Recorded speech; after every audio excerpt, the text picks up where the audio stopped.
Doctor Mohan Pillai പ്രതിരോധ വിദഗ്ധൻ. Doctor Mohan Pillai, ഇപ്പോൾ ഇറാൻ ആണവ സമ്പുഷ്ടീകരണം നടത്തുന്നു, ഇറാൻ ആണവായുധങ്ങൾ നിർമ്മിക്കാൻ ശ്രമിക്കുന്നു. ഇത് കാലങ്ങളായി ഇറാനെതിരെ അമേരിക്ക നടത്തിക്കൊണ്ടിരിക്കുന്ന ഒരു ആരോപണമാണ്. തങ്ങൾ ഊർജ്ജാവശ്യങ്ങൾക്ക് വേണ്ടി ഇറാൻ ആണവ സമ്പുഷ്ടീകരണം നടത്തുന്നു എന്നുള്ളത് ഇറാന്റെ വാദവുമായി നിൽക്കുന്നു. ഇടയ്ക്കിടെ ചർച്ചകൾ നടക്കുന്നു. ഒബാമയുടെ കാലത്തും ചർച്ചകൾ നടന്നിട്ടുണ്ട്.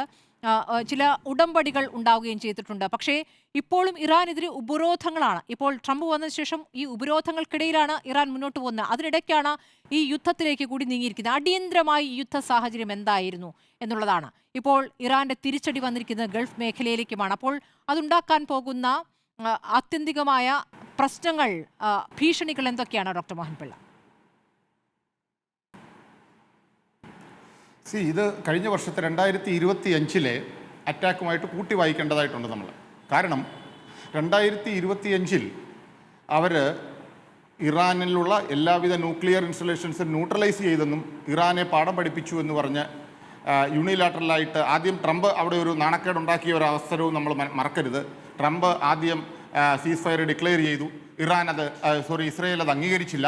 അതിനുശേഷം വീണ്ടും 2 ദിവസം കഴിഞ്ഞതിന് ശേഷം വീണ്ടും ഇസ്രയേലിനെ വിരട്ടിയോ ഭീഷണിപ്പെടുത്തിയോ ട്രംപ് അതായത് സീസ് ഫയർ ഡിക്ലെയർ ചെയ്തു. അപ്പോൾ ലോകത്തോട് പറഞ്ഞത് ഇറാൻ്റെ ന്യൂക്ലിയർ ഇൻസ്റ്റലേഷൻ ഞങ്ങൾ ന്യൂട്രലൈസ് ചെയ്തു എന്നാണ് പറയുന്നത്.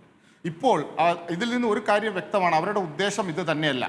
അവരുടെ ഉദ്ദേശം എന്ന് പറയുന്നത് സ്പഷ്ടമായിട്ട് പറഞ്ഞാൽ ഇസ്രയേലിൻ്റെ ഉദ്ദേശമാണ് US-ൻ്റെ ഉദ്ദേശം എന്ന് പറഞ്ഞാൽ 3H: ഹമാസ്, ഹിസ്ബുള്ള, അതുപോലെ തന്നെ ഹൂതി. ഇവരെ ഉന്മൂലനം ചെയ്യുക ടോട്ടൽ. അതിൻ്റെ കണ്ടിന്യൂറ്റി ആ ഒരൊറ്റ രീതിയിൽ അതിന് പ്രോക്സിയായിട്ട് ഷെൽട്ടർ കൊടുക്കുന്നത് ഇറാനാണ്. ആ ഇറാനെ ഒരു പാഠം പഠിപ്പിക്കുക. കാര്യം ഇന്ന് നടന്ന സംഭവം ഈ കഴിഞ്ഞ ദിവസങ്ങളിൽ ഇറാനെ സംബന്ധിച്ചിടത്തോളം അവർ നെഗോഷിയേഷൻ ടേബിളിൽ വരില്ല എന്നോ അല്ലെങ്കിൽ അതിന് അംഗീകരിക്കുന്നില്ല എന്നോ ഉള്ള രീതിയിൽ യാതൊന്നും പറയുന്നില്ല. ആ ഒരവസ്ഥയിലാണ് ഇറാൻ യൂണിലാറ്ററലായി ഈ ഒരു അറ്റാക്ക് പ്ലാൻ ചെയ്തിരിക്കുന്നത്. നടന്നിട്ടുണ്ട് ഡോക്ടർ മോഹൻ പിള്ള. അതോടൊപ്പം ഹൂതികൾ തിരിച്ചടിക്കുന്നുണ്ട്. ഇറാന് വേണ്ടി ഹൂതികളും ഇറങ്ങുന്നുണ്ട്. യെസ്, അവരുടെ അൾട്ടിമേറ്റ് എയിം എന്ന് പറയുന്നത് ഇതാണ്. And secondly, military point of വ്യൂവിൽ ഈ US-ൻ്റെ അല്ലെ ഇസ്രയേലിൻ്റെ കാൽക്കുലേഷൻ അല്ലെങ്കിൽ പ്ലാനിങ് പിഴച്ചു എന്ന് നമുക്ക് പറയാം. കാരണം ഇവർ പ്ലാൻ ചെയ്ത് അറ്റാക്ക് ചെയ്തത് ഫസ്റ്റ് ഡേയിൽ തന്നെ important installation including head of the സ്റ്റേറ്റിനെ അസാസിനേഷൻ എന്നുള്ള ഒരു രീതിയിലാണ് ആ പ്രസിഡന്റിൻ്റെ ഓഫീസ് ഏരിയയിലോട്ട് അവർ അറ്റാക്ക് ചെയ്തത്. പക്ഷേ അവരുടെ കാൽക്കുലേഷൻ പിഴച്ച് ആ ഉദ്ദേശിച്ച ആളിനെ ഐഡന്റിഫൈ ചെയ്ത് അല്ലെങ്കിൽ അസാസിനേഷൻ നടന്നില്ല എന്ന് നമ്മൾ പറയേണ്ടി വരുന്നു. ഇവർ ഇപ്പോൾ ആ കാര്യങ്ങൾ കൈവിട്ടു പോകുന്ന ഒരു സിറ്റുവേഷനിലോട്ടാണ് വന്നിരിക്കുന്നത്. കാരണം ഈ ഇറാൻ സ്വാഭാവികമായിട്ടും നമ്മൾ പ്രതീക്ഷിച്ചതാണ്. 2 ഓപ്ഷനാണ് ഇറാൻ്റെ മുന്നിലുള്ളത്. ഒന്ന്, GCC US ബേസിൽ അറ്റാക്ക് ചെയ്യുക, അല്ല എന്നുണ്ടെങ്കിൽ ഇസ്രയേലിലോട്ട് ഡയറക്റ്റ് അറ്റാക്ക് ചെയ്യുക. ഇവരിത് 2 ഓപ്ഷൻ ഉപയോഗിച്ചു എന്നുള്ളതാണ്. ഇസ്രയേലിലോട്ട് അറ്റാക്ക് ചെയ്തത് കൂടാതെ തന്നെ GCC കൺട്രീസിലോട്ട്, നിയർ ബൈ രാജ്യങ്ങളിലോട്ട് അറ്റാക്ക് ചെയ്യുന്നു. അതാണ് ഇറാൻ്റെ ഏറ്റവും വലിയ തന്ത്രം. വേറെ ഒരു വഴിയും ഇറാനില്ല. കാരണം ഈ അറബ് കൺട്രീസ് അവരെ അറ്റാക്ക് ചെയ്യുമ്പോൾ one way or other way മറ്റുള്ള രാജ്യങ്ങളെ ഡയറക്റ്റ്ലി ഓർ ഇൻഡയറക്റ്റ്ലി അവർ തീർച്ചയായിട്ടും ഇതിനകത്ത് ഇൻവോൾവ് ആകും.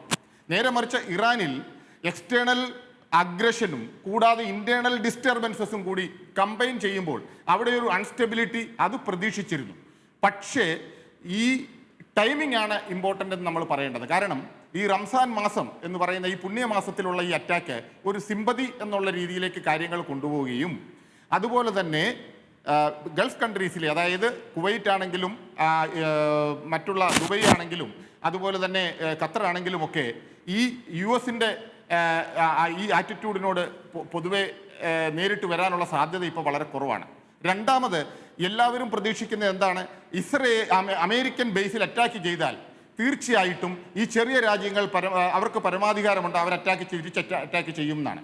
ഇവർ തിരിച്ച് അറ്റാക്ക് ചെയ്താൽ സ്മൃതി അതിൻ്റെ ഇംപ്ലിക്കേഷൻസ് ഒന്ന് ആലോചിച്ച് നോക്കൂ.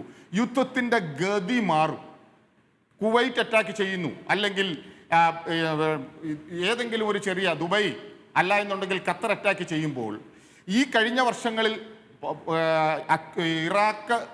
ഇറാൻ അക്യൂമുലേറ്റ് ചെയ്ത് വെച്ചിരിക്കുന്ന വെപ്പൺസ്, മിസൈൽസ്, അത് ചൈനയിൽ നിന്നാണെങ്കിലും റഷ്യയിൽ നിന്നാണെങ്കിലും അത്യധികം പ്രഹരശേഷിയുള്ള ഈ വെപ്പണാണ് വാങ്ങിച്ചു കൂട്ടിയിരിക്കുന്നത്. അപ്പോൾ തീർച്ചയായിട്ടും കുവൈറ്റിൽ നിന്നുള്ള ഒരു അറ്റാക്ക് ഇറാന്റെ നേരെ ഉണ്ടായാൽ അവർ ഡയറക്റ്റ് അറ്റാക്ക് വരും.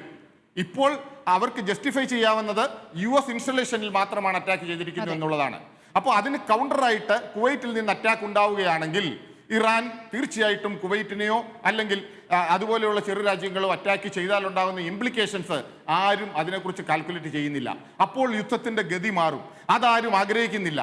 ട്രംപ് പോലും അത് ആഗ്രഹിക്കുന്നില്ല. അതിൻ്റെ വിപത്ത് ഭയാനകമായിരിക്കും. ആ രീതിയിലോട്ട് യുദ്ധഗതി മാറ്റിയെടുക്കുവാനുള്ള രീതിയാണ് ഇറാൻ ശ്രമിക്കുന്നത്. ആ ഒരു രീതിയിലോട്ട് വന്നു കഴിഞ്ഞാൽ ആരും യുദ്ധത്തിന്റെ ഗതി തന്നെ മാറിപ്പോകും. അതുപോലെ തന്നെ മാക്സിമം കാഷ്വാലിറ്റി ഉണ്ടാകും എന്നുള്ളതാണ്. ഇവിടെ നമ്മൾ കാണേണ്ട ഒരു കാര്യം, യുഎസിനും ഇസ്രയേലിനും ട്രംപും ഇസ്രയേൽ പ്രധാനമന്ത്രിയും ആഗ്രഹിക്കുന്ന രൂപത്തിലേക്ക് കാര്യങ്ങൾ നീങ്ങാൻ അത്ര എളുപ്പമല്ല എന്ന് വേണം കരുതാൻ എന്നുള്ളതാണ്.